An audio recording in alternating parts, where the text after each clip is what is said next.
Welcome back to my channel ચકોની રસોઈમાં ફરી તમારી એકવાર સ્વાગત છે। આજે હું તમારા માટે લઈને આવી છું એકદમ હેલ્ધી મોમોઝની રેસીપી, એટલે કે વગર મેદે અને વગર કોઈ પણ એવા ઇન્ગ્રીડિયન્ટ્સથી આજે આપણે સરસ હેલ્ધી મોમોઝ રેડી કરવાના છે, જે બાળકો માટે પણ ખૂબ હેલ્ધી છે અને બધા માટે હેલ્ધી છે।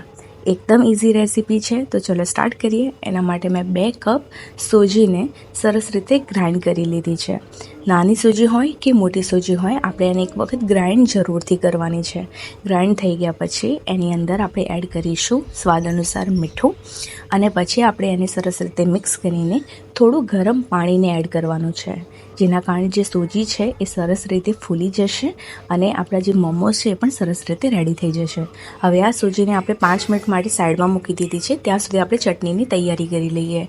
એના માટે મેં 8 થી 10 કાશ્મીરી સૂકા મરચાં અને 4 ટામેટાં લઈ લીધા છે, અને ગરમ પાણીમાં એને આપણે બોઇલ કરવા માટે મૂકી દઈશું, જ્યાં સુધી ટામેટાં નરમ ન થઈ જાય। હવે ટામેટાં નરમ થઈ ગયા છે એટલે આપણે એને સરસ રીતે ગ્રાઇન્ડ કરીને એની ચટણી આપણે રેડી કરી લઈશું। એમાં થોડું આપણે પાણી એડ કરીશું, જેના કારણે ચટણી આપણી સરસ રીતે રેડી થઈ જશે। હવે એક કડાઈમાં આપણે આ ચટણીને એડ કરી લઈશું અને એડ કરીશું સ્વાદ અનુસાર મીઠું અને થોડા ચીલી ફ્લેક્સ, જેના કારણે જે ચટણી છે એકદમ સ્પાઇસી બનશે। તમે આ સ્ટેપને સ્કીપ પણ કરી શકો। હવે થોડું કશ્મીરી મિર્ચ આપણે એડ કરીશું, જેના કારણે એનો કલર સારો આવશે। એની સાથે થોડી શુગર એટલે કે ખાંડ એડ કરીશું, જેના કારણે જે ટેસ્ટ છે બેલેન્સ એન્ડ સારો આવી જાય। એની સાથે આપણે એડ કરીશું સોયા સોસ, 1 ચમચી સોયા સોસ, અને 2 થી 3 મિનિટ સુધી આપણે આને હાઈ ફ્લેમ ઉપર કૂક થવા દઈશું। 2 થી 3 મિનિટ પછી આપણે ગેસની ફ્લેમને ઓફ કરી દઈશું। ચટણી રેડી છે। હવે જે સોજી છે, સોજી પણ સરસ ફૂલી ગઈ છે, એટલે આપણે હવે આનો એક ડો રેડી કરવાનો છે મોમોઝ માટે। એની અંદર આપણે 2 ચમચી જેવો કોર્નફ્લોર પણ એડ કરીશું, જેના કારણે મોમોઝને આપણે વણવામાં એકદમ ઇઝી રહેશે। હવે આ ડોને આપણે સરસ રીતે એડ કરવાનો છે। આમાં કોઈ પણ પાણી હવે એડ કરવાની રિક્વાયરમેન્ટ નથી। ડોને ના આપણે વધારે નરમ કરવાનો છે, ના વધારે કઠણ કરવાનો છે, એટલા માટે આપણે આવી રીતે જ ડોને સરસ રીતે રેડી કરી લઈશું। જોઈ શકીએ છીએ બિલકુલ આ રીતે આ પરફેક્ટ ડો આપણો રેડી થઈ ગયો છે। હવે સાઈડ મોમોઝની આપણે ફિલિંગ રેડી કરી લઈશું। એના માટે મેં 2 ચમચી જેવું ઓઇલ લીધું છે। ઓઇલ થોડું ગરમ થઈ જાય એના પછી આપણે એડ કરીશું ચોપ અદરક, એટલે કે આદુ, લસણ અને મરચાં, જેના કારણે જે મોમોઝ છે એનો ટેસ્ટ ખૂબ જ સરસ આવશે। અને થોડી વાર આપણે સોટે કરીશું, પછી આપણે એડ કરી દઈશું ચોપ્ડ બધા વેજીટેબલ્સની લિસ્ટ તમને અહીંયા નીચે મળી જશે, અને આને હાઈ ફ્લેમમાં આપણે સરસ રીતે આને સોટે કરવાના છે, જેના કારણે જે વેજીટેબલનું મોઇશ્ચર હોય મોઇશ્ચર એકદમ ક્લિયર થઈ જાય અને આપણું જે ફિલિંગ છે સરસ રીતે રેડી થાય। આ સ્ટેજ ઉપર આપણે સ્વાદ અનુસાર મીઠું એડ કરીશું।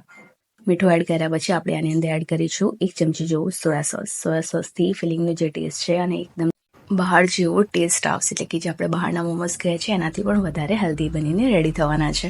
હવે 1 ચમચી જેવું આપણે આને અંદર એડ કર્યું છે બ્લેક પેપર। હવે પ્રોપરલી આપણે આને મિક્સ કરીને જે મિક્સચર છે એને ઠંડુ કરવા માટે મૂકી દીધું છે। હવે જે ડો રેડી હતો એના નાના નાના આપણે બોલ્સ બનાવી દઈશું, જેના કારણે આપણે એની જે આઉટર લાઇન છે મોમોઝની આઉટર લાઇનને આપણે સરસ રીતે રેડી કરી શકીએ।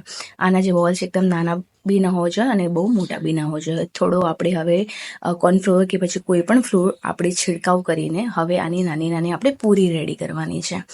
જે પૂરી છે વધારે જાડી પણ ન હોવી જોઈએ અને વધારે પતલી પણ ન હોવી જોઈએ।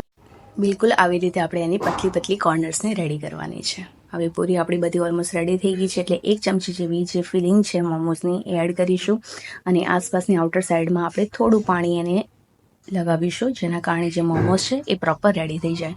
મોમોઝને તમે કોઈ પણ શેપ આપી શકો છો। મેં આ રીતના શેપ આપ્યા હતા અને બાકીના મેં ગોળ મોમોઝ પણ રેડી કર્યા હતા। મોમોઝ બનાવવા ખૂબ જ ઇઝી છે, પણ એની સાથે જો હેલ્ધી મોમોઝ હોય તો વધારે ખાવામાં મજા આવે છે।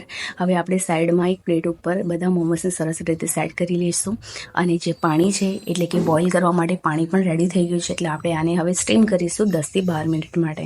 આ સોજીના મોમોઝ છે એટલે વધારે આને સ્ટીમ કરવાની રિક્વાયરમેન્ટ નથી। 10 થી 12 મિનિટમાં મોમોઝ એકદમ સરસ રેડી થઈ ગયા છે, એકદમ ટ્રાન્સપરન્ટ થઈ ગયા છે। હવે જે આપણે ચટણી બનાવી હતી એની સાથે આપણે ગરમ ગરમ મોમોઝને સર્વ કરીશું। વિડીયો કેવો લાગ્યો, પસંદ આવ્યો હોય તો લાઇક, શેર, કમેન્ટ કરવાનું ના ભૂલતા। ચેનલ ઉપર નવા છો તો પ્લીઝ ચેનલને સબસ્ક્રાઇબ કરજો। Thank you so much. Radhe Radhe.